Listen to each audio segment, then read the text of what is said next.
West Asheville.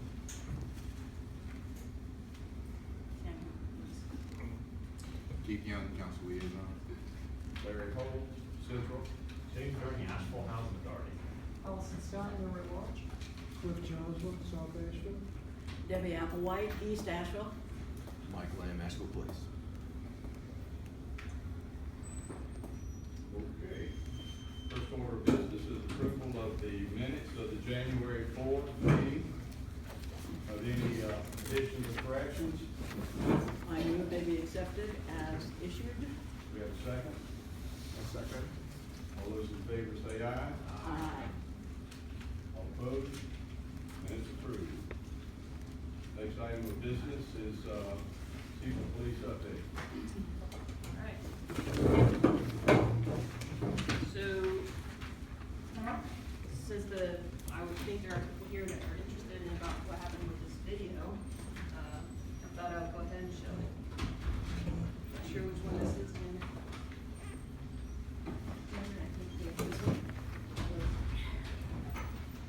This caused some controversy. This is a video that apparently was posted to social media from a call from service on Monday.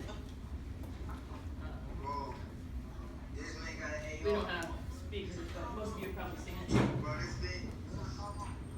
The video was, I believe, taken by one of the individuals who was stopped.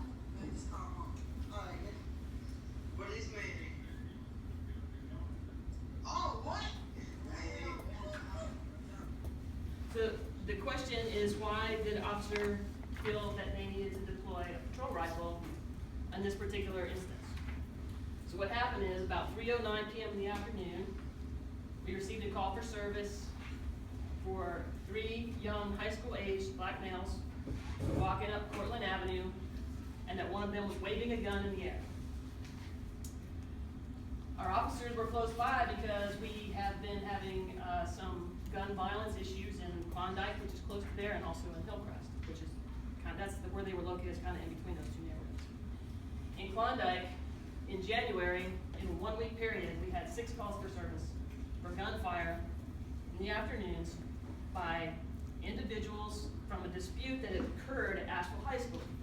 The individuals involved were high school boys. On the 6 calls for service, we recovered over 50 shell casings from weapons that were fired into homes and cars in the Klondike neighborhood. People that weren't necessarily involved, but their houses were in their cars were getting shot up over this dispute. So when the officers received the call, they had a heightened sense that perhaps there was some gunplay to be concerned about. So the one officer who had the rifle pulled that out and deployed it as cover for the other 2 who approached the subjects. The caller was very, very distinct and very descriptive in what the individuals were wearing, and specifically stated that the one of them that had the gun was one wearing a red sweatshirt. That all of the young men were stopped. You can see the video there. Because the guy did not have the gun in his hand when he was stopped, the officers didn't point their weapons. The other 2 officers didn't even deploy their weapons. Upon investigation, it turned out that in fact the young man did have a gun. The gun he dropped when he saw the police coming. This is a still photograph of it from the body video. This is the gun he had. This is the gun he was waving throughout the neighborhood. And he also admitted that he had the gun and that that's what he was doing. So based on that, we conducted an investigation, and we've been dealing with the Office of Juvenile Justice in regards to the situation. Obviously, the subject is 15 years old. We're not allowed to talk about juveniles and what they're charging them with or not charging them with and what's going on with it.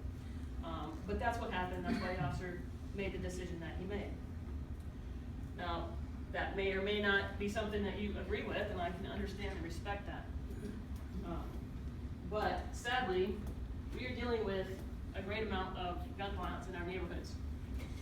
I mentioned this in my council presentation on last Tuesday, that in our public housing areas in the city of Asheville in 2016, the number of gun-related calls that we responded to has nearly doubled since 2014. And we all know about some of the things going on in Beaverview, where the calls there have more than doubled just in 1 year. So we're dealing with a lot of gun violence in our neighborhoods. So what we're doing now, as far as this call is concerned, we're going to do a very thorough review. We're gonna ensure that we look at every single thing that all the officers did with respect to our policies and our procedures, and if they didn't follow them, they'll be held accountable for that. That being said, we still have a bigger issue that needs to be dealt with and talked about in our community, which is gun violence and what's going on with that. And why, when I walked around Klondike last week, the neighbors were coming out of their homes saying, why are these guys coming in shooting up our neighborhood? We're afraid. So I wanted to just take this head on because I know there's a lot of concerns about it. But I'm not sure what the expectation is for police to solve the problem of gun violence in the community. To me, that's a community problem that we have to figure out a way to come together to address. We all know that there's a lot going on and a lot of results of this violence is really a result of a lot of racist, systemic issues that we've had going on in our society for a very long time. It's not the police. It's not a police problem that we're going to solve. We cannot solve poverty by ourselves. That's not what we're here to do. We have to respond to the acute violence and the issues that are going on in our neighborhoods. When I look at who are victims of crime in our communities, 25% of all victims of violent crime in Asheville last year were African American. That is a very disparate number, okay? We are obligated to help those victims and to provide service to them and to protect them. What are we as a community doing to try to deal with the underlying issues, the root cause issues of how we get to this, how we get to a 15-year-old boy waving a gun, walking down the street. Now, I will tell you, and I don't think I mentioned, this right here is a BB gun. I don't know how anyone's supposed to know that until you pick it up and examine it, but that's a very dangerous thing. The young man who had that gun not only is probably, certainly something that an officer would identify as a real gun in a confrontation, but other people who he may be in some sort of altercation with would assume that that's a real gun as well. There's a lot of things that are going on out here that we need to get together and talk about, okay? Again, I respect if you don't agree with the officer's choice on what tactics he used in response to this call. But we are out there and we have to deal with this gun violence in our community. And that's it. Otherwise it's just not gonna get any better. We're not getting down to it and we're not solving the problems. We're not looking at the poverty, the education, the healthcare, all the things that are at the bottom of all this stuff that, like I said, the police just aren't able to solve. So we're gonna continue to, again, our officers mess up, we hold them accountable. In this case, I don't necessarily think that it was an inappropriate response, frankly, with all that's going on out there. So that's gonna be my update for today because initially my intent was to provide you with the highlights of my presentation to council, but I'll save that for another time. Thank you. Okay, our next order of business is a presentation by Mr. Mance, and Carol is going to do the intro and give some background information on it. Can you guys hear me okay? Yes?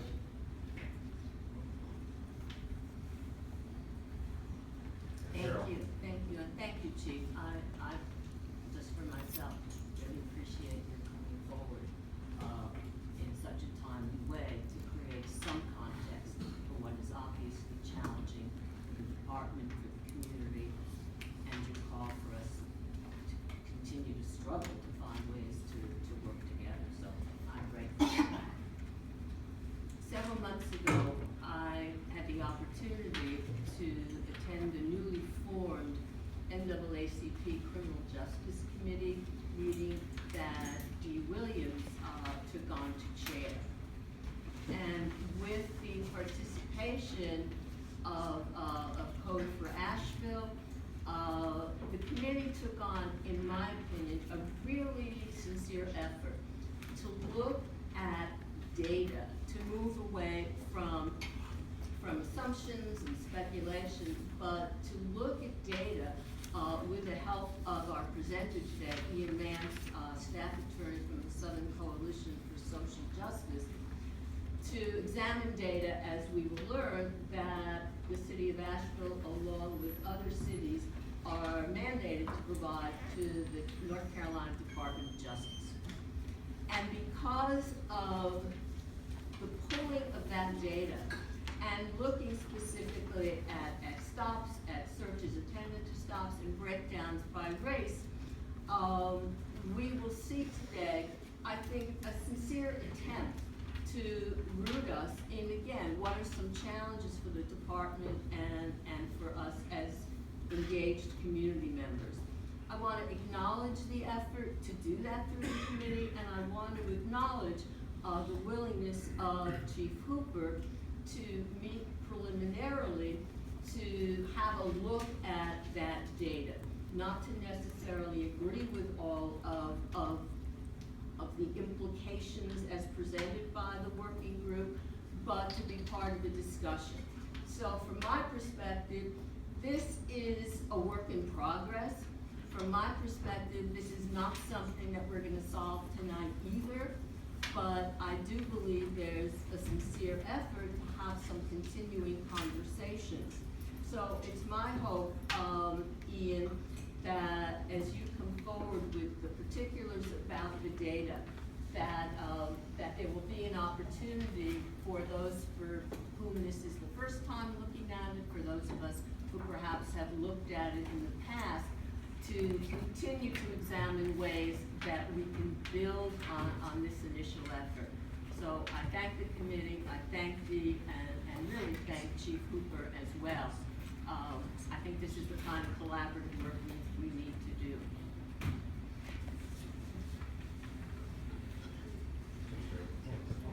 Got it. Sure. Go ahead. Anybody else want to go? Like I said, I appreciate the opportunity to be here today. I only have 12 to 15 minutes, so I'm just going to dive right in, survey the Asheville traffic stop data, and then the NAACP committee had also asked that I highlight a couple of policy proposals, if you will, that might address some of these issues, specifically things that have been done in other communities in North Carolina to some effect.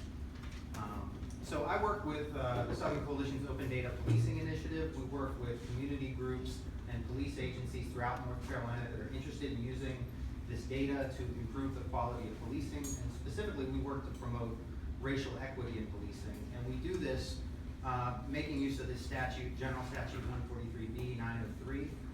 This was a first of its kind statute in the United States. It was passed in 1999, and it's been collecting data, highway patrol since 2000, and for every other police department in the state since 2002.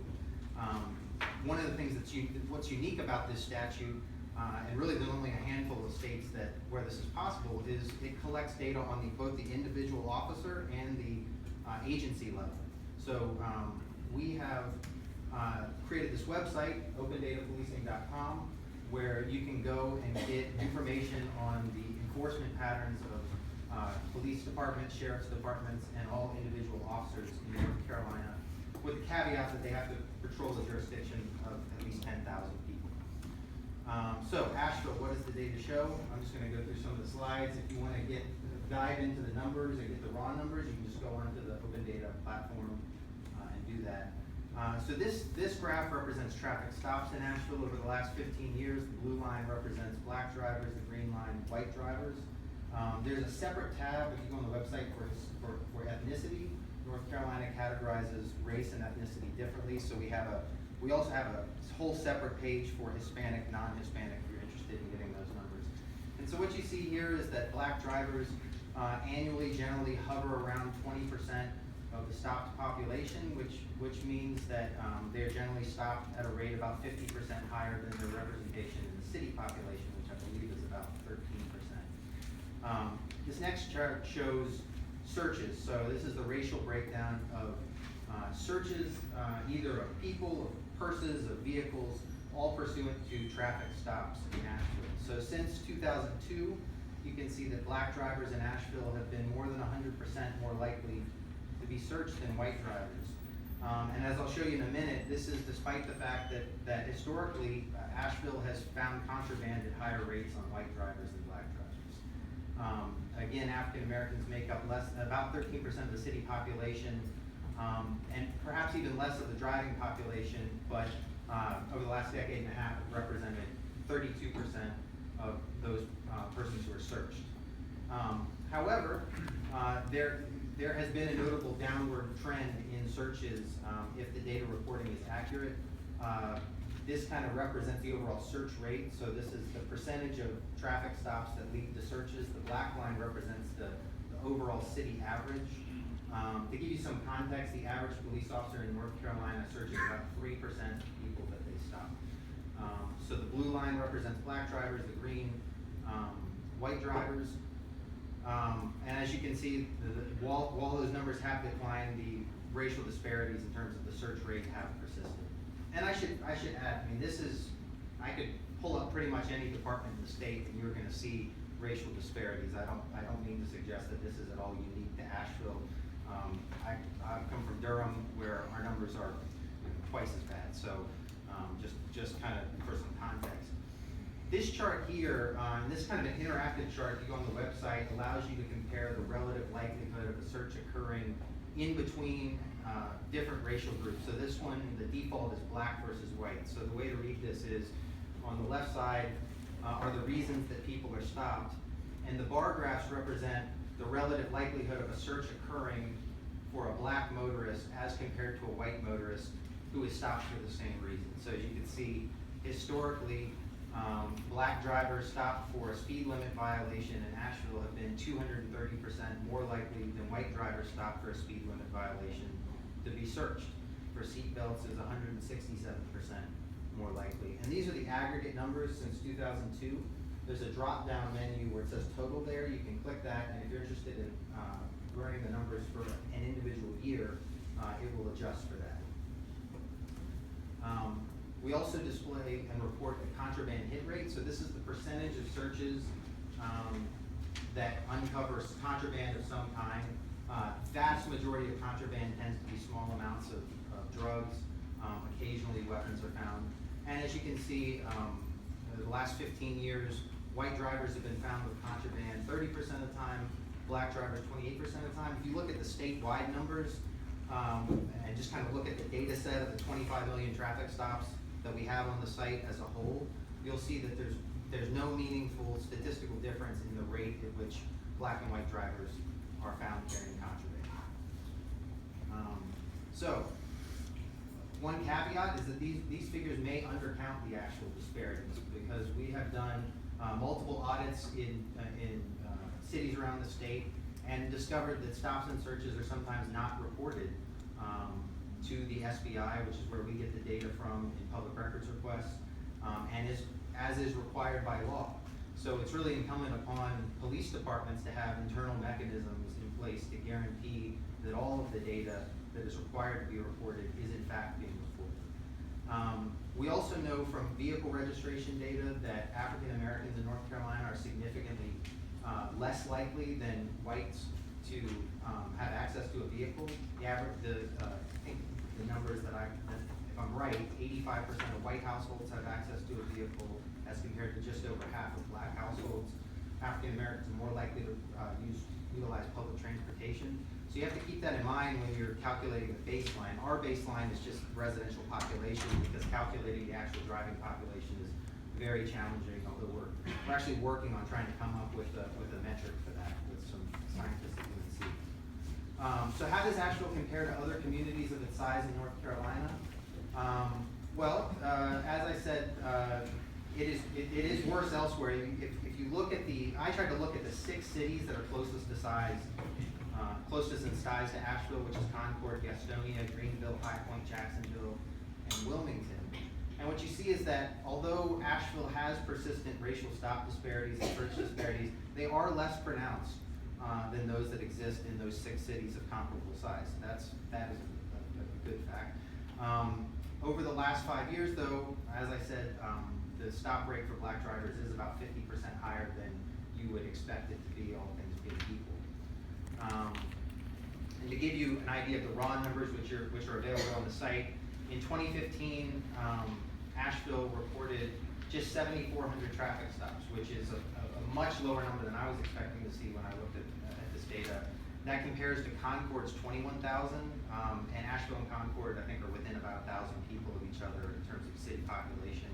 Jacksonville has 21 less thousand people, but reported more than twice as many stops as Asheville.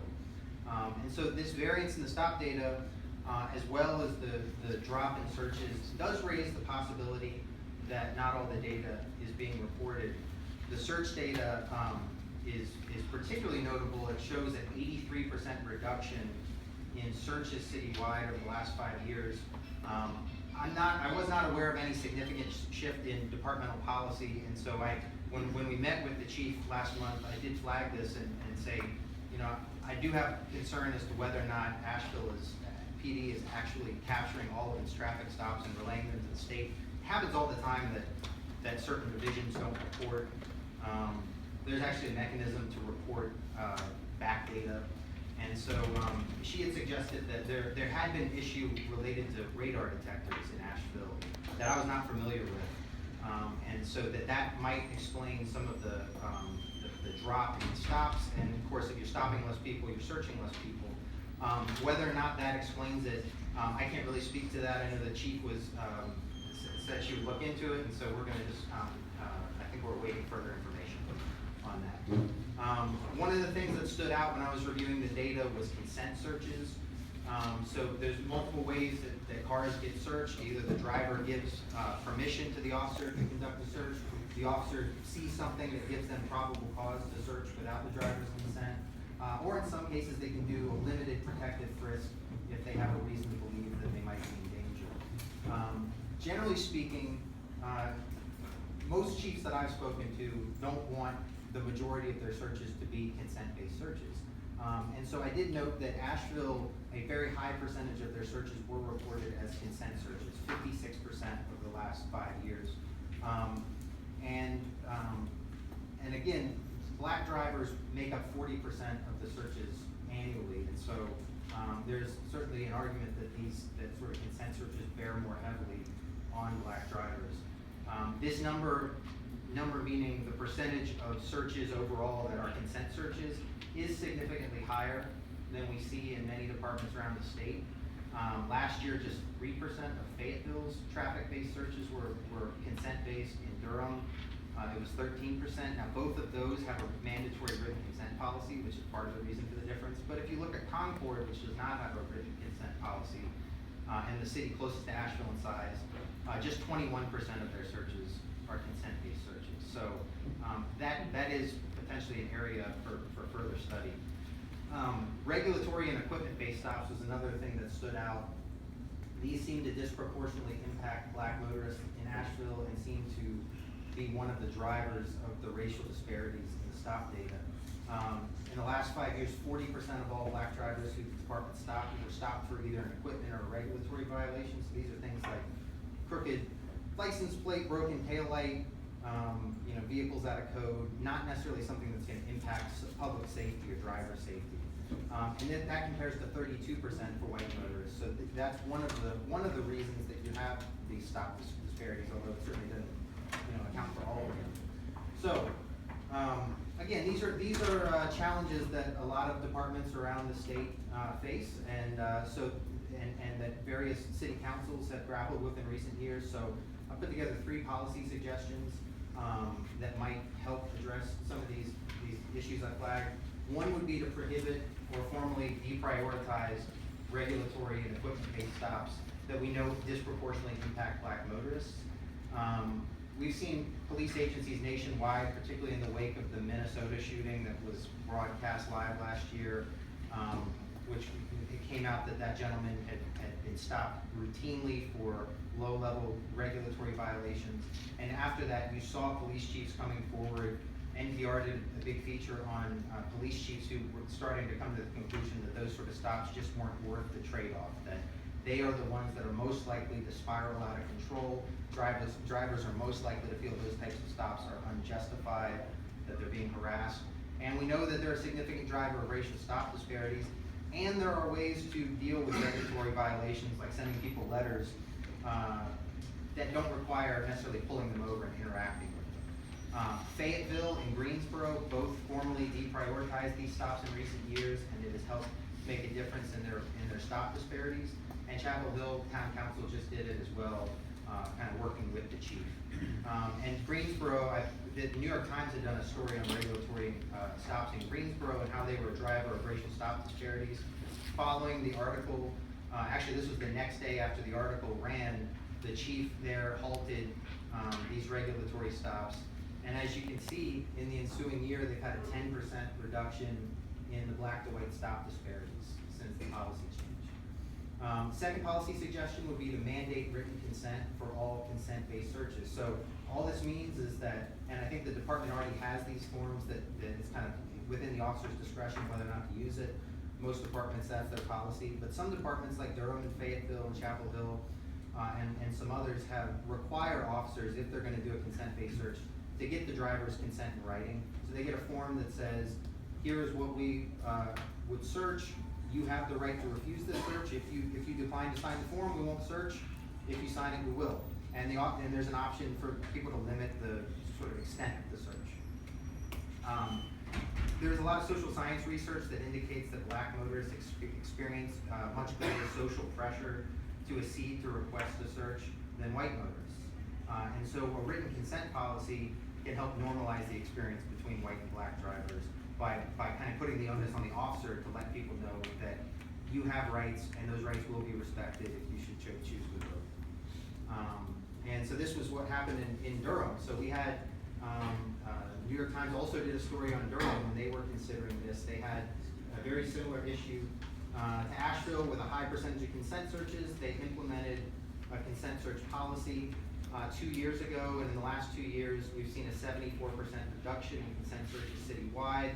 That number has shrunk from 60%, which is what Asheville's number is now, to 17%. It's also contributed to a modest, but I think significant reduction in searches citywide of 11%. And it's certainly, I think, a more racially equitable policy. And then the final policy, and I'll wrap up here, is that you can do, and all these policies, I was asked to do no-cost policies. So the last one would be just to audit officers' stop and search data. We have this unique law in North Carolina, we should use it.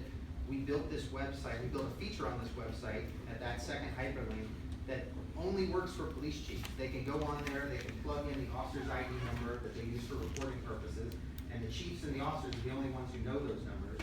And they can hit enter and it will pop up a page, and this is being done by chiefs around the state. It'll pop up a page like this where you can just kind of eyeball an officer's enforcement history. This was a profile of an officer in Orange County who, which is a county that's 8% Hispanic, and he had 4 consecutive years where he was doing high volumes of searches, searching more Hispanics than non-Hispanics on an annual basis, only finding contraband on Hispanics 1% of the time.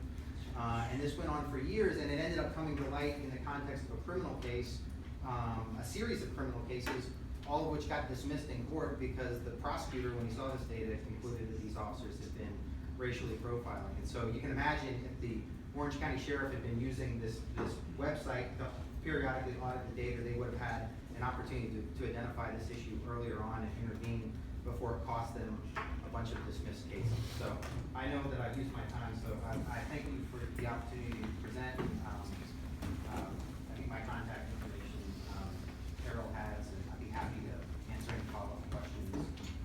I know we don't have time for questions. Thank you very much. If you get a copy of your presentation, could you? Certainly. Right. I'll be happy to. Thank you.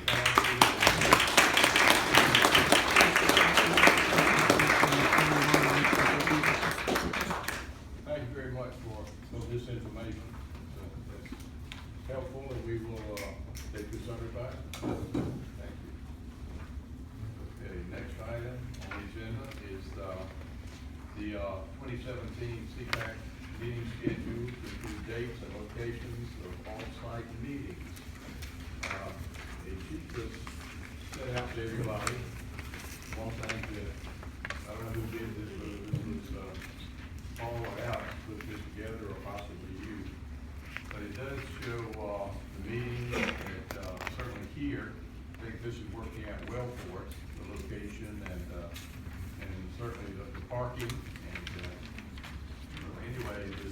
schedule, and before we get started here, Elaine Fuby, who is, wave your hand, she is the chair of the Neighborhood Advisory Committee, and I've known her since forever. She taught my kids in school that are now grown and I have grandchildren. We were talking about this, and they meet at various community centers and suggested possible even joint meetings with the Neighborhood Advisory Committee as a possibility. And I don't know that we need to decide that tonight, but give it some thought. Because we will have 4 meetings scheduled in various community centers. And I think you have one coming up very soon. In March, the 4th Monday in March at East, we're gonna be at St. John's Episcopal Church. Okay, we have one scheduled for March 1st. We meet the first Tuesday at the Grant Southside Center. First Wednesday, yeah, excuse me. That's another committee. Okay, but anyway, we'll take that under advisement. So just for folks here tonight, the members had agreed that quarterly, that these meetings would be in the various community centers, and with agreement to this schedule, can we get a commitment that this will be posted on city website, how can we make sure that people have access? The whole point when I suggested this was so that people know where we're going to be, and we still need to finalize the time. What would be public access? I'm sorry. Sure. Can it be posted on the CPAC, site, on the meeting notes on there? Yeah, that would be a really good place. And if you don't know where that is, that's on the Asheville City Gov site. And if you have any trouble finding that, come see me after the meeting. Can we also ask the neighborhood coordinator send this out to the various neighborhood groups and associations, so that people will have, again, that notice ahead of time? I think we will be publishing it and making it known to the public. So Thank you. that's certainly what we're doing. Okay, the schedule here, I guess the one small site would be March 1, the Grant Southside Center, that's on Livingston Street. The one in July would be at Burton Street Center. June. June. June. Yeah, June, yeah, okay. Got it just as people's here. September 6th would be the Montford Complex. And the December 6th would be the Recreation Division offices. How's that sound? Do we have consensus that that's acceptable? What about the times? Do we want to discuss that at the same time? Yeah. Yeah. I think, Before- that day, well, should we make a motion to accept this person? Can people hear when, I think it's really important to try to speak up even Okay, around. so, Well, I have a question before we do that, I'm sorry. Allison, you guys speak Yeah, out the folks. the schedule is put forth. Is this flexible if we were to vote to change the time from 5 to 5:30 or 6? Yes. It is flexible. So, all right, so you want to make a motion yes, for that? Mr. Chair, I'd like to move that we approve the 27 meeting schedule locations as proposed. They can't hear. So I'm making a motion that we will approve the 2017 meeting schedule and location. I second. Any discussion? All in favor say aye. Aye. All opposed, like sign. So be it. Thank you, Janet, and your assistance there.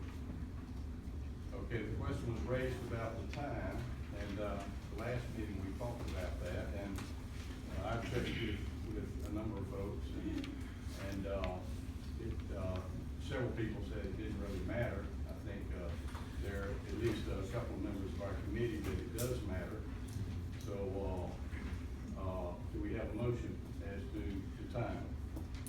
I would make a motion to be 5 o'clock. Yeah, I would second that. We have a motion and second that the meetings be at 5 o'clock. Any discussion? Sir Charles had felt strongly, unfortunately, he's not here, about it being 6.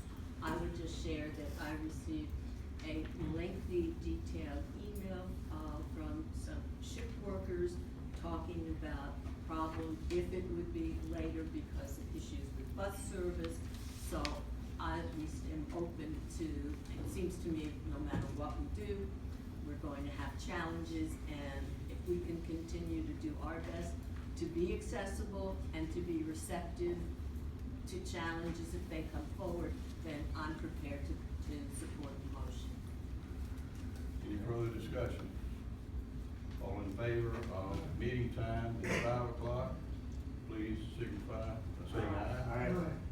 All opposed? Okay, thank you.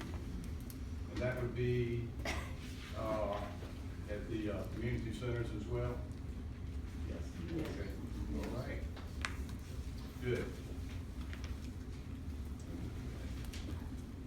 Next is committee member regional concerns. Carol will lead off with you on that. First, I want to acknowledge, I was one of the individuals involved in organizing the Women's March a couple weeks ago and working as a liaison with the department. And given, as was the case around the country, an extraordinary turnout, that the two sergeants assigned to supervise, Sergeant Lisa Tao and Tammy Flanagan Bryson, I think, were really terrific to work with. And I want to acknowledge Vice Mayor Whistler as well, who stepped up to help me in a sea of people. But we were very appreciative for the flexibility because of the numbers, the impact on downtown and on street crossings was much greater than anticipated. So I think acknowledging them publicly and in a public record is useful. Because of the public interest in speaking, I would just like to have noted that for the next meeting, I'd like to bring forward some concerns and clarification about any implications or not of federal orders as they relate to immigration and policing policies. But again, I don't want to use the time given the public at the moment, but do want to at the next meeting. Thank you. Thank you. Just for my information, how many folks in here attended the Women's March on that Saturday? All right. Good. Okay, Cliff, Sal. I received a note from one of the communities in the South. And I'd like to read it. It just says, our police force is busy working areas with serious crime problems. Deterring neighborhood vandalism is low on the priority list, as it should be. Nuisance crimes and crimes of opportunity, stealing items from unlocked cars, are infrequent in our neighborhood, but they do happen. Sadly, these incidents usually involve our younger residents and their friends making unwise decisions. The police work with the kids and their parents to educate them about resisting peer pressure and making wise choices in the future. We have found that increased citizen awareness and knowing that an officer might be in the area have helped make our neighborhood safe, even safer. And I want to thank the police department for that. And that came from one of our neighborhood representatives. Correct. So, Great, thank you. You got a copy of that, did you give it to Jack? Sure. Okay, Debbie, East. All is quiet. Chief, I did attend your presentation to the city council. Bravo, thank you. And I think it would be wonderful if you could send it out to all the members of feedback. Sure, great information. Okay, thank you. Alan, Wes? Well, we continue to have issues with car B&Es and that type of stuff, but they're being worked on a constant basis. That's about it. Okay, Central, downtown. The Buster experiment is going well. Pleased with it. I'm a Buster fan. They do well, and a lot of the downtown residents do support them. And of course, the Spoon Lady is our favorite. But yeah, it is going well, and I appreciate the city working on that to come up with tie that down a little bit. Okay, Jay, Housing Authority Representative. Well, we are normally pretty quiet to where, but as the chief alluded to, Can't hear. we've had a really rough last month, shootings in Beaverview, shootings in Klondike, which is typically our most quiet community. So it's pretty unprecedented that we have shootings in there, especially of that magnitude, 50 rounds, like you said. Yeah, that's pretty frightening for that community. And then we've got a meth lab downtown, heroin bust last night. These things don't normally happen at this rate in our community. So I'd like to echo what the chief said earlier about, we've got a serious problem in these communities that we've got to try to do something to figure out. I've been on this committee a number of years, and for those that have been here for a while, I'll tell you that, every winter I say the same thing, well, it's quiet, not a lot of crime going around our neighborhoods. But, it's December, January, it should be really quiet out, because we're having shooting after shooting after shooting, meth labs, heroin, it's a lot. It's a lot in a very short amount of time. And it's not for lack of effort from the police department, they're there. They're a lot. It's just happening regardless. So, they're working on solutions, they're with us talking about solutions, so I can't fault the police department, but it's a challenge that we've got to figure something out about. That's it. Thank you, Jay. Allison, at large? Like most people, I saw the video, the last few days, and it was difficult to watch. I don't think a 5-second video does the police any justice at all, any of the individuals there, because it definitely doesn't show the whole picture. But one thing kept coming up in my mind as I was watching it, that it just seemed to be the antithesis of de-escalation. And that was the most troubling thing, and I was really glad that Chief Cooper brought out the rest of the details to us today, because that does help all of us frame that video, that small video in time that we get to see, and we don't get to see the whole picture.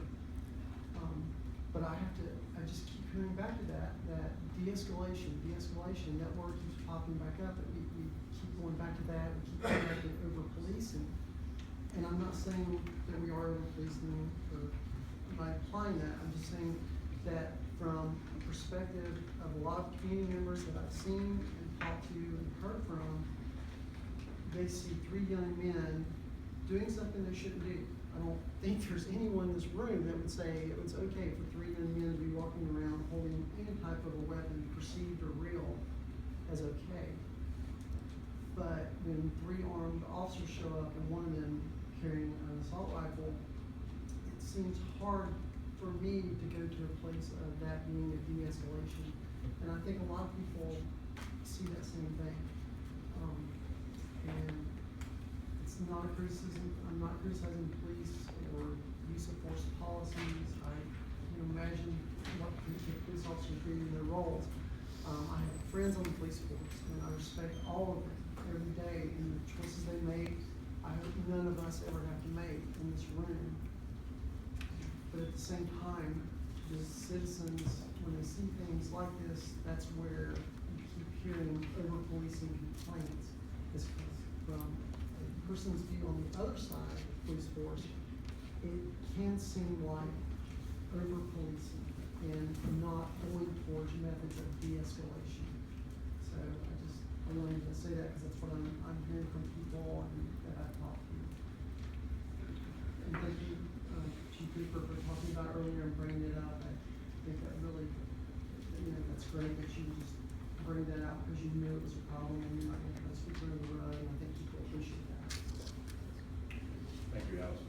Also, before we move to public comments, our annual report, I think I've circulated it. Carol had some additions which were incorporated, and Janet, has that been submitted to council? There you go. Thank you. Okay, let's move on to public comment. We have 4 minutes per speaker. There's a sign-up sheet here. Janet, you'll call the roll there.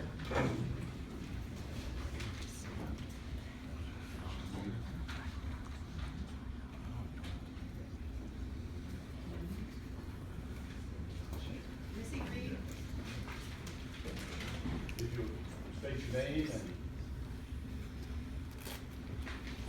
Hello, everyone. My name is Missy Reed, and I am the program director for Changing Together.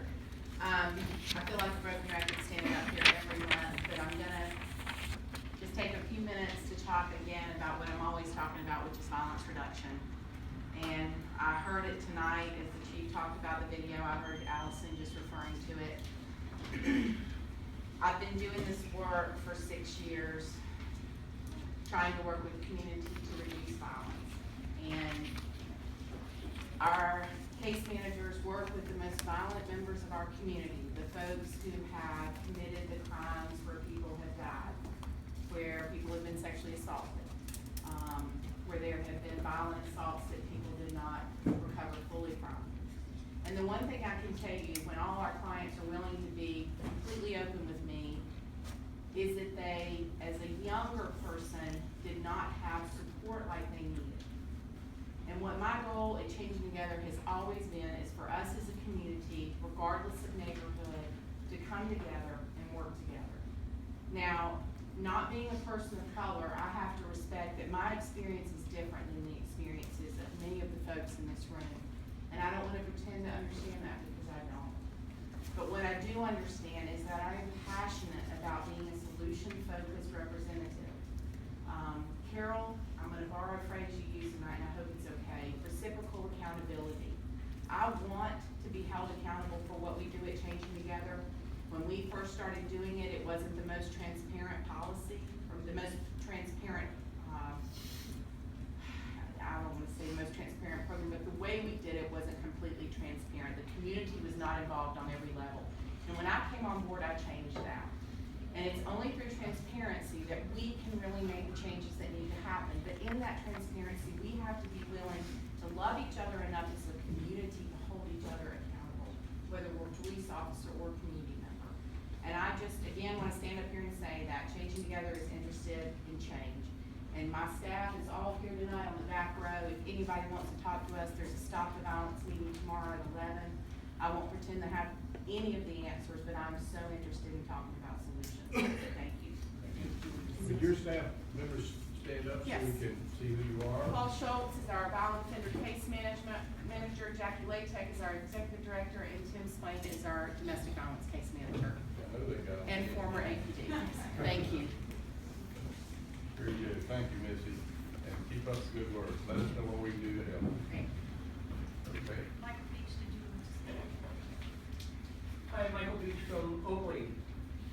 I just wanted to report that I keep hearing from friends and acquaintances that live in the Asheville Housing Authority neighborhoods that it appears to them that officers escalate way too quickly, especially when teens are involved. And that it doesn't seem that the de-escalation process is working across the board. And these are situations that I certainly don't know about, I'm not there, but people are calling me and telling me that this is what they're feeling. So they're feeling it. So I just wanted to let folks know that that was what was happening. Thank you, Mike. Nick? Jim Abbott, did you want to speak? Ms. Raven?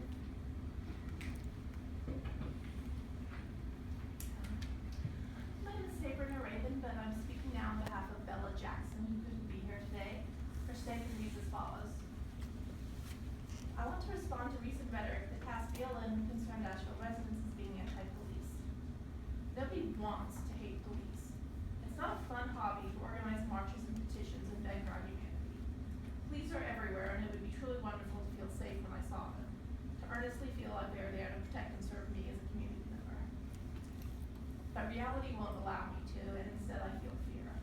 Fear for my Black children, who are just a few years away from being targeted in routine encounters like we just saw Monday, when a 13-year-old boy was confronted by the police on Montford and wasn't even allowed to call his mother.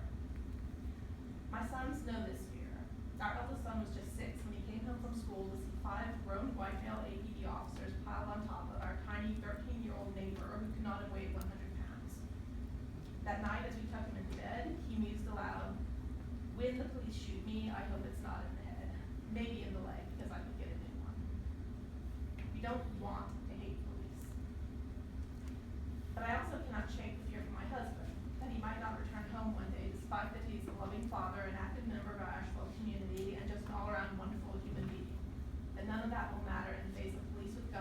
who only see his blackness. We watched APD justify shooting AJ in the back as he ran. We've listened to you justify shooting Jerry 9 times. I'm sure you'll produce some reason that these children deserve this harassment. I just want you to realize that not only are our fears justified, but so too is our vocal criticism of the police department that refuses to break with the inception and continued role of American policing as a vital force regulating the movement and existence of black bodies. Black lives matter, and the right of black people in Asheville to live free from the fear of murder and harassment at the hands of police is something we should not have to justify in 2017. Thank you. Could you make that?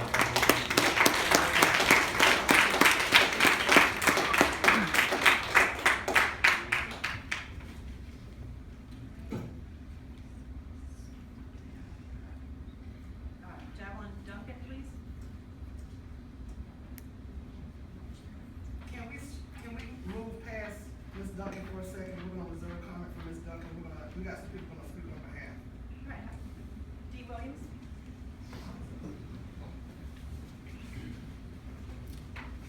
Thank you so much. I just want to extend my appreciation to Ian Mance from the Southern Coalition for Social Justice, also the Code for Asheville, as we form this vital coalition to try to improve community police relations. Not only that, but I just want to be very candid with you. Sometimes when we serve, we have to have courage. Courage is a very rare commodity because people can be hurt when they don't go along and get along, but sometimes lives are saved by it.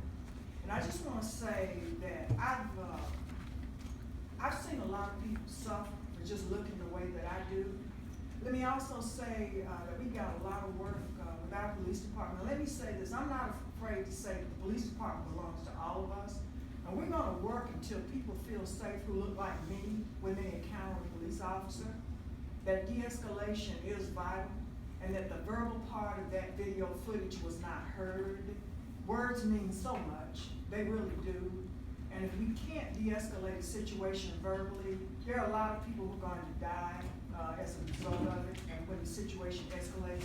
I also want to say that there are a lot of poor people in our community whose needs are not being properly addressed. And the Asheville Police Department are not social workers per se, nor are they folks who solve poverty issues. Until we speak to that, to our elected leadership, and in our communities without fear of who we work for, of our livelihoods, and until we come together as a community to really solve our problems, they're going to be preponderant. People, black people in Asheville are poorer than they ever have been. I just went to a meeting last night where Walton Street Park was at issue. Asheville is the one city in North Carolina who had urban renewal, its property taken at a rate higher than any other city in North Carolina, including Charlotte-Mecklenburg. So we are poor, we have no capital. So it's no wonder that you have shooting. All of these things are related to poverty and the lack of economic opportunity. Until we address those issues, we're going to have problems. And to let the housing authority and these other entities that warehouse people, just let them skate by without pertinent policies and accountability from the police department, we're going to see more people die. So we're going to need to get some help from outside, and we're going to have to band together as a community. Thank you.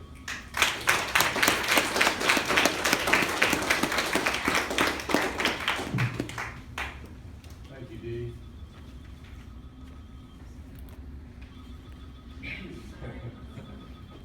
Almost ran the clock there.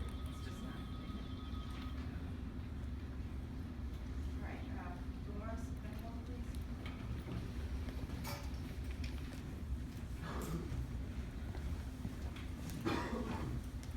Good afternoon, everybody. I'm Dolores with Asheville Black Lives Matter. First of all, let me take the time to thank Chief Hooper. I had to send out email to her. She was very expeditious in responding. Really appreciate that. I'm here today also with the mother of those 3 boys. Those 3 boys are brothers. So this has impacted their entire family. One of the reasons why I'm also here is because it's come to our attention that the officer that was involved carrying the AR-15 was also involved in the pushing incident in Hillcrest as well. So this is an issue that has a little bit more of a background than what's being said. The parents of these children would never call, and that might have de-escalated the situation if they were given a phone call. If she was given a call to let her know what was going on with her sons, nobody ever called, and in that video, the officer says, I am not calling your parent.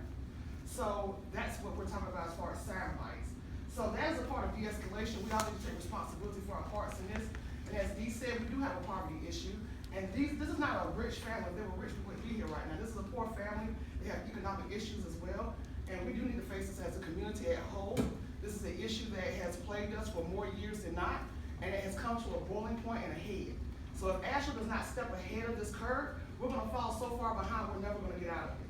Lots of people will die, and people will remain poor, and they will continue to have this reoccurring situations.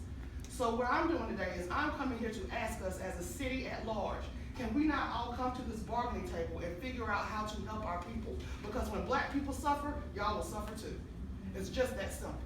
And so we have got to come to a realization that this is not a black issue, this is an Asheville issue. Because when our children die, your children die. We're all a piece of each other. So we need to come to this conclusion that we can no longer precipitate, nor can we not hold accountable everyone that is involved. My biggest issue also, there was an incident in D-Review with a young woman who was supposedly, or perhaps might have been, over police where she was arrested for a resisting charge. We get these phone calls. We've gotten 3 complaint phone calls in less than a week for APD. This is unrealistic for me. With these 3 people, these are my classmates. These are people I grew up with. These are people I live with in this community. You know, it's very hurtful for me, and it's very traumatizing for me as a black woman to deal with this on a daily basis. None of us should have to deal with this. And I don't know whether this is a racial issue, because really, right now to me, it seems like this is just plaguing one side of this community. So yes, it is a racial issue, but it's getting out of control. Where white people are being affected too, their kids are being over-policed too.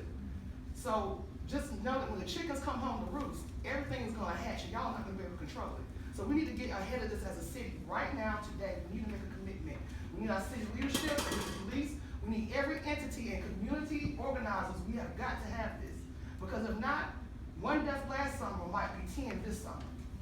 That's what I'm looking at. I don't wanna have the same 16 to 17. I can't go through that anymore. I don't think any of us can. I don't think this department can go through it. So I'm just asking us as a city to please take this time to really think about what's important here. Is it hotels and breweries, or is it our children and the people who live here? Because at the end of the day, we're what make Asheville great, nothing else. That's all I have to say.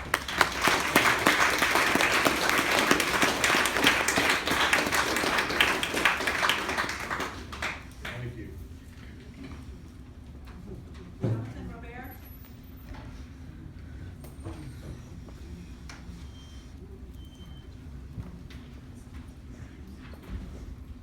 I had something I was going to say tonight, but I'm completely going off script now. I was fascinated, Chief, by your little piece of money morning quarterback in there at the beginning of this meeting. We have a state law in effect, if y'all don't know, that bans these really expensive body cameras that we, the taxpayer, paid for, that we put on these officers. We can't see that footage, but the chief will take a screenshot of it and use it to spin the narrative about what happened with these young men. What you failed to mention is Shaylin Oza is a psychopath. The man needs to be off the force. He chokeslammed a 16-year-old girl, and he's back on the same detail, wandering around policing kids with his AR? Are you kidding me right now? You're in these meetings with community members talking about de-escalation, talking about, oh, well, we're gonna judge people by their situation.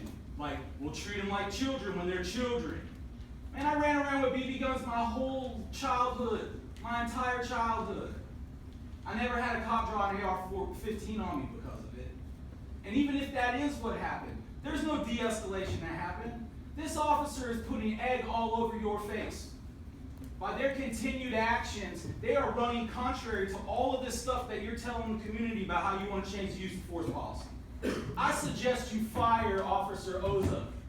That would be a signal to this entire community that you give a shit.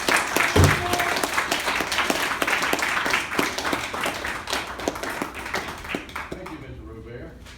Next. Melissa Hyman. I'm Melissa Hyman, I'm in West Asheville. As Chief Hooper and others have pointed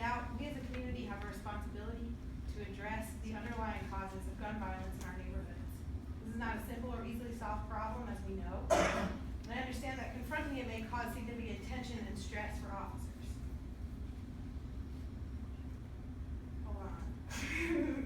If the intention is to de-escalate, promote healing, protect innocent bystanders, as well as suspects who are innocent until proven guilty, right? I cannot see the value in producing weapons of war that are capable of killing dozens of people in seconds. The chief and others on the council have mentioned that we need to figure out a solution.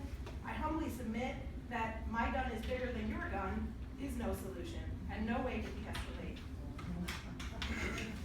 It makes me feel scared for African American children and for the soul of my community. I'm a teacher, and I know that teens normally act like dummies, especially vulnerable teens who are struggling with a difficult home life, as I did as a teenager. I know I did some really dumb things myself. I cannot imagine a situation in which the best way for an adult authority figure to confront a child, especially a vulnerable child, is with an assault rifle. Thank you.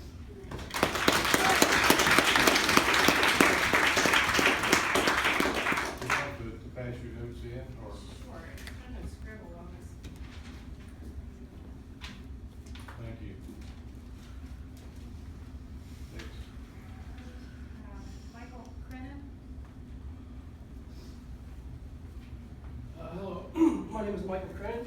I'm a former student at UNCA.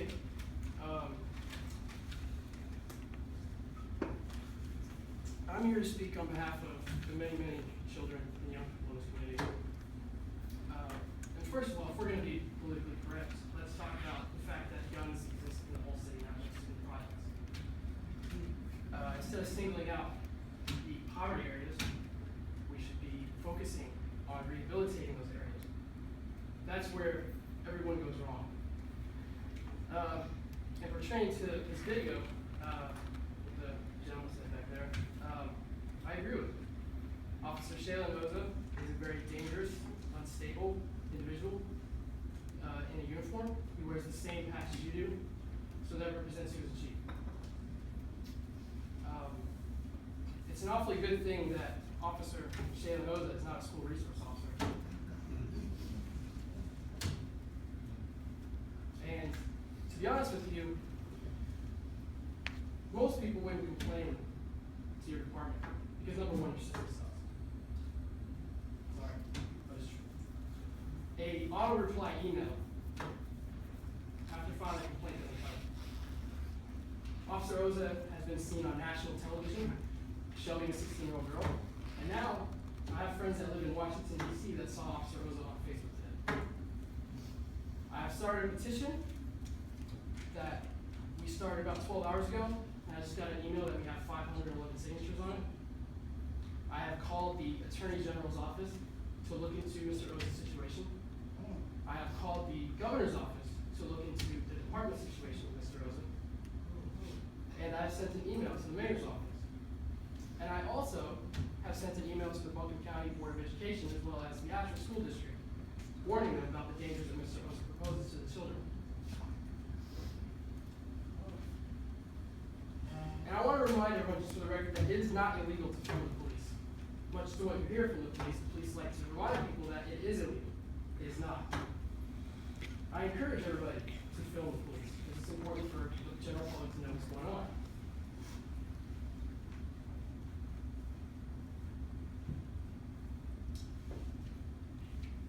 Right out of high school, I was homeless, and before I got my college education, I lived on the streets alone, and I didn't know what I was going to do for food.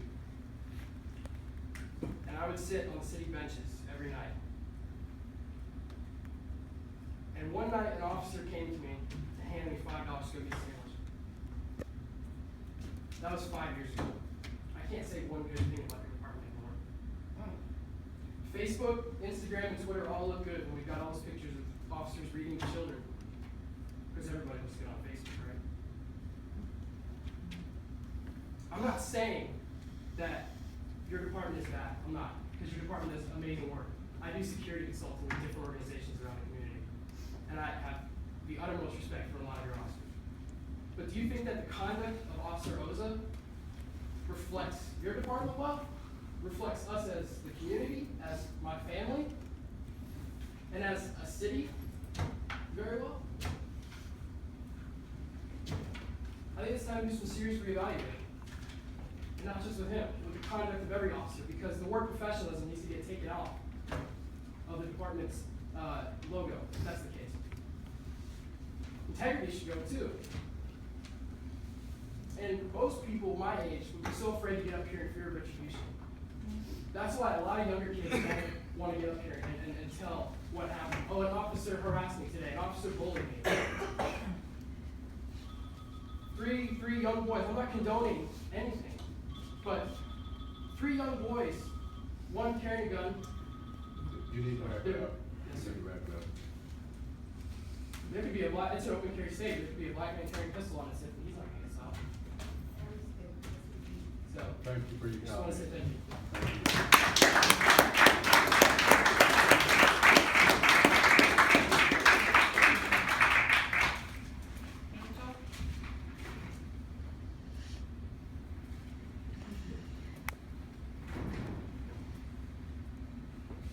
Hi, That doesn't work, you just got to speak. It doesn't work. Right. I'm supposed to face you all when I'm talking, or I don't know how this works, I've never done this before. I am here today with, members of the Asheville Party for Socialism and Liberation, and, I just wanted to say, you know, I keep hearing this phrase that was being used, or a few phrases, young men, carrying weapons. And I think that other people have already mentioned this, that these were children carrying toys. You know, there's a classic movie that forms a part of American, a huge part of it's American Christmas tradition. It's a Christmas story where the child wants a BB gun. It's a white child from a middle-class family who wants a BB gun. And his mother, I believe, I've not seen it in a long time, warns him that he'll shoot his eye out. She does not warn him that police carrying assault rifles will accost him on the street. So I think that it's unfair to frame this in terms of it being young men brandishing weapons, when this is literally a children with a toy. And, you know, the types of statements that we've heard from the police department today, I think, have sounded to me, you know, they paid lip service to this kind of idea of, you know, we need to address the root causes of, you know, poverty and violence and so on in the community, but, you know, without really looking at the, you know, without even questioning the idea that it's appropriate for police officers to be brandishing assault rifles at children carrying toys. I personally would rather there be 100 children in the streets with BB guns than one police officer with an AR-15. And, you know, so this rhetoric that pays lip service to this idea of equality, of addressing the root cause, actually sounded a lot to me like, I watched on election night a campaign speech that was given by Donald Trump, where he had a lot of very similar things to say about, you know, addressing the root causes of the community while trying to kind of give the appearance of sounding enlightened about the, you know, the problems of the community, trying to not sound like, you know, the person who is the, you know, violent, militaristic racist that many of us know him to be. And it's saddening to me, I think, to hear that coming from that similar type of rhetoric, coming from the police officers here tonight. And I think that a lot of people here probably feel the same way. And that's all I have to say. Thank you.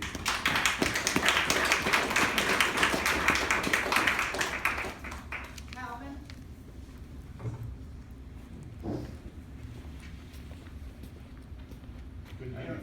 please, and Ms. Calvin, it's your own name. How you doing? My name is Calvin. I'm a member of the Hillcrest community.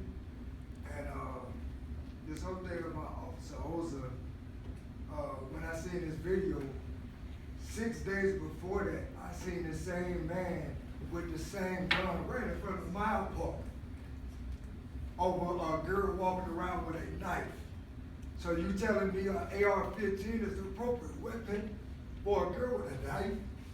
And it was 3 o'clock with little kids getting off a school bus, and this man is in my neighborhood with these type of guns? Well, my little kids and nephews and little cousins are seeing this. This is ridiculous of what this officer is doing. And there was actually a comment on the Facebook of the young 3 boys where there was another young man that said the same officer pulled the gun out on him. So what does it take to stop this? Because he has no respect for authority, because when I asked him about it when he was in front of my house, I said I'll be talking to Chief Hooper at CPAC. He said he did not care.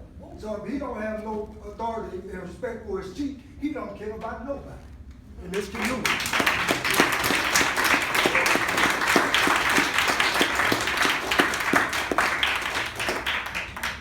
Thank you. Lori Newman.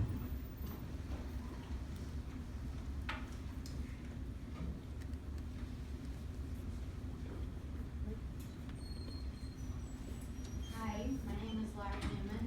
I'm not sure what I'm gonna say, but I'm here as a direct result of seeing the video of Orzo, whatever his name is, with the AK-47 or whatever.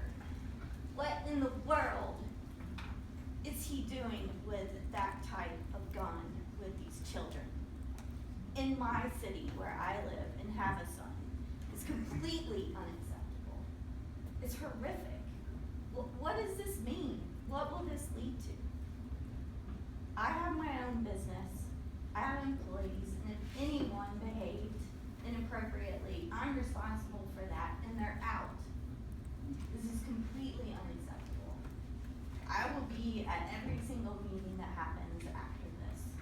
I am paying attention and I'm watching, and this is completely unacceptable. And I won't stand for it. And I will take every step I need to get us all in this. Believe me. He should be fired immediately. Thank you for your time.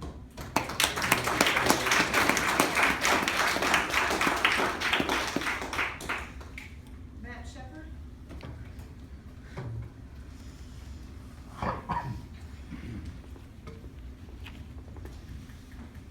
First of all, thank you for your time being here. State your name again. Matt Shepherd. Matt. Yeah, S-H-E-P.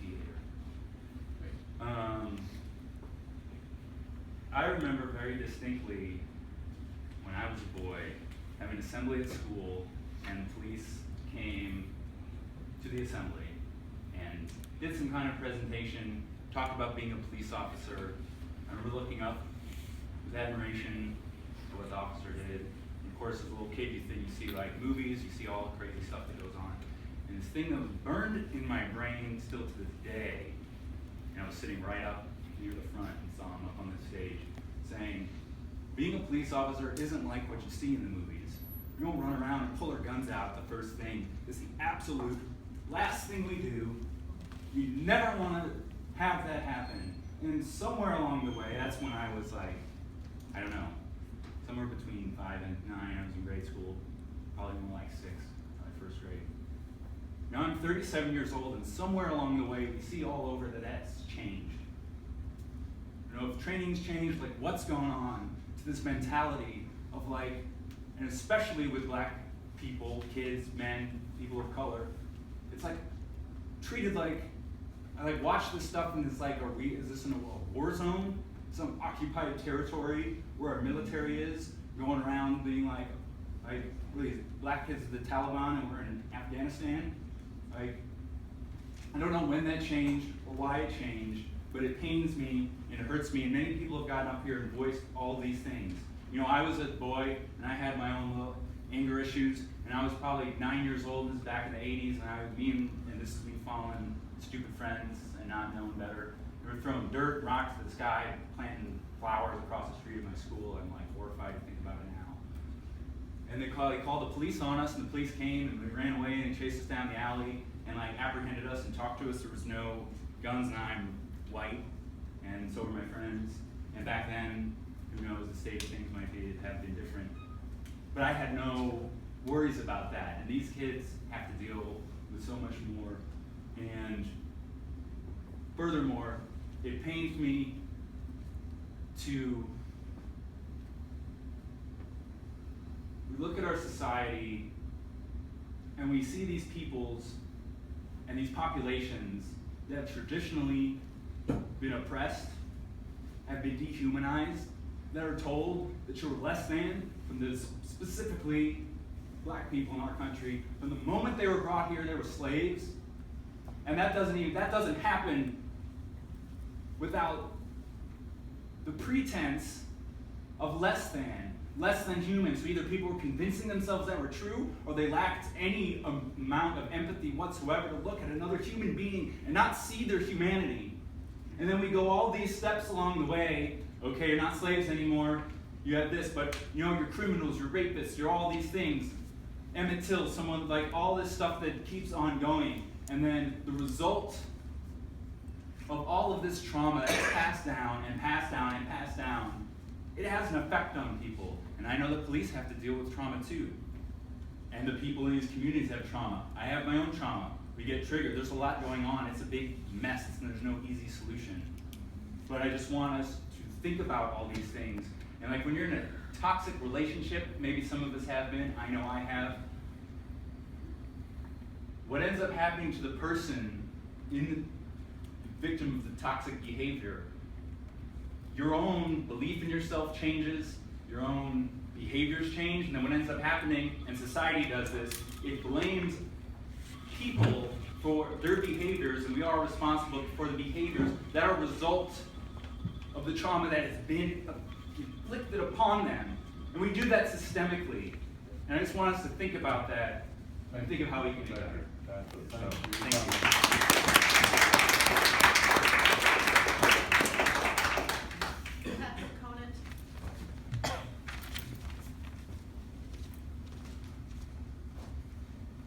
Hi, my name is Patrick Conan. I'm a small business owner and a member of Code for Asheville. First, I want to thank Ian Mance for helping us bring his findings and his analysis of the Open Data Policing Project to Asheville. He's come to our city 3 times in the past month, and it's been very helpful for our community, so I think we all owe him our thanks. I also appreciate CPAC for providing the opportunity for Ian to present this information. This presentation and this project, I think, it provides a great example of the way in which citizens and local government can work together to implement real solutions for our community.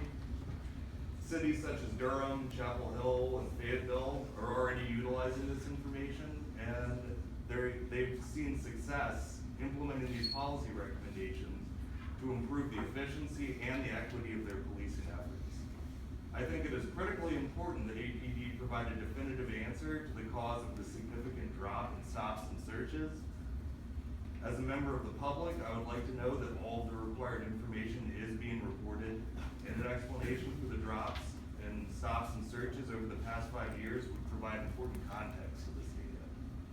I strongly support the low-cost, no-cost recommendations that Mr. Mance has proposed, and I encourage APD to implement these policies as soon as possible.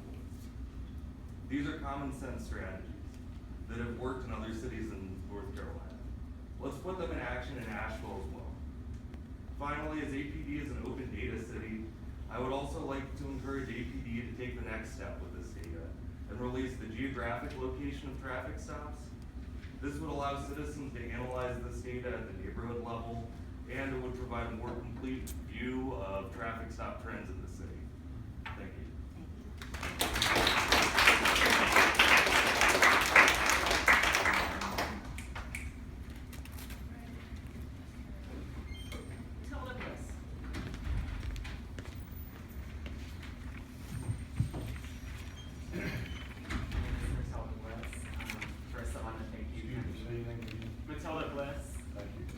First, I want to thank Tammy for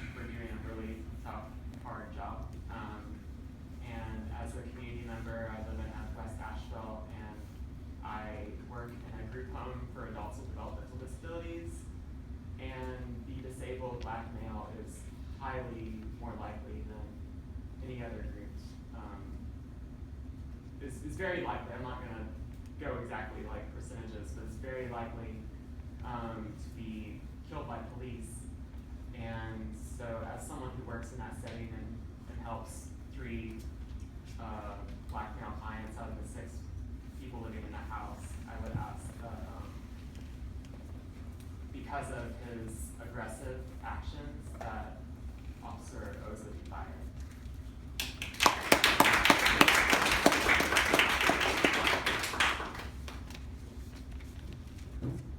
There's no one else on the list.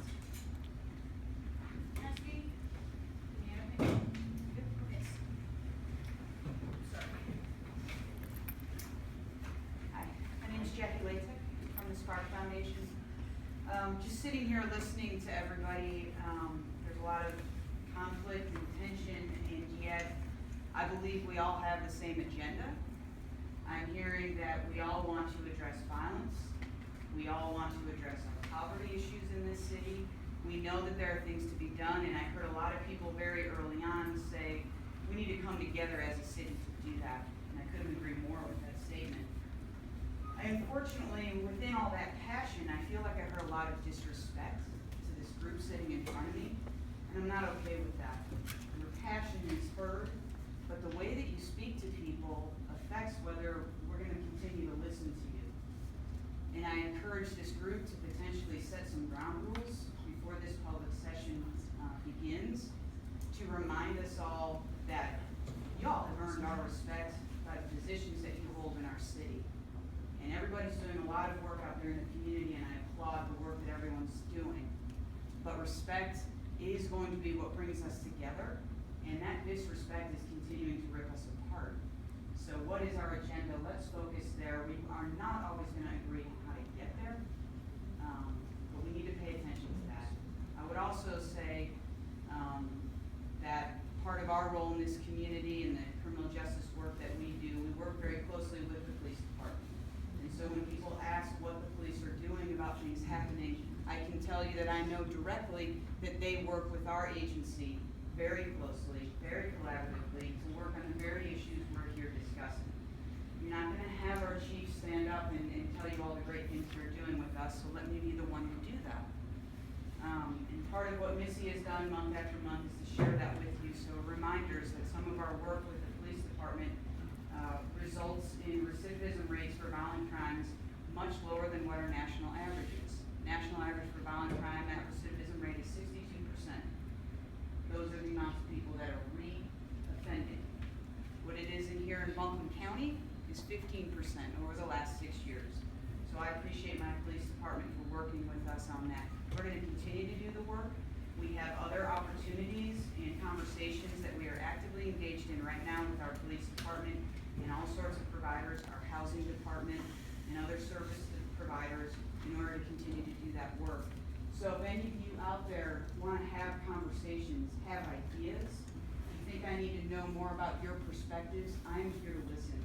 If you wanna be here to blame, you can blame me. I'm a service provider. And if I'm not doing enough for your community, blame me. But if you wanna talk and come up with solutions, I will leave you my card up here. I'll put a stack here, not my debit card. You won't get a card. I'm gonna put my cards here. Please call me, please talk. Thank you. Thank you. Thank you.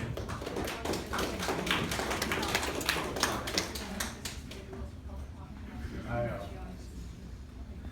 forgot you down on the end, Mike. I was gonna call on you, but do you have anything you want to say, or? You good? Okay, very good. Okay. Is there any other business? Can I just say one thing in following Jackie, and that is, you know, I've been working with CPAC for 5.5 years, and those of you who come regularly know that I am inclined to speak pretty directly.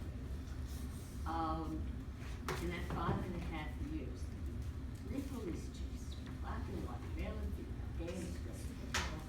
I, for one, really do believe that this chief, and you have heard me fuss with her, and I probably will in the future, is serious about the efforts to look internally. It pains me as it pains you to see what happens in our community that is both police-related and, as I think we've all agreed, goes way beyond the responsibility of the police. So I'm hearing department ready to step up and be part of the challenges. Some of us are really insistent on doing the work day by day by day. And I invite anybody who has not done that to step up and do it. But in my mind, going after this chief so that we have another rotation doesn't resolve what I think we can agree are some substantial challenges, both in the department, but frankly in the community as well. I heard the chief previously commit to training the officers on this new policy. I would like to ask for at the next meeting, if we can hear an update on where the training stands of the force on the de-escalation policy. I think that would be a helpful piece of information. And like others, I invite you all to keep coming, but to please help be a part of this internal struggle that holds us all accountable for both the problems that exist and the potential resolutions to those. I thank you for your interest. I've been able to see some of you folks behind the podium, but I do want to thank all of you for coming. Appreciate your comments, and we'll take those under advisement. We have a motion to adjourn. So moved. All in favor, say aye. Aye. All opposed, like sign. Meeting adjourned. Thank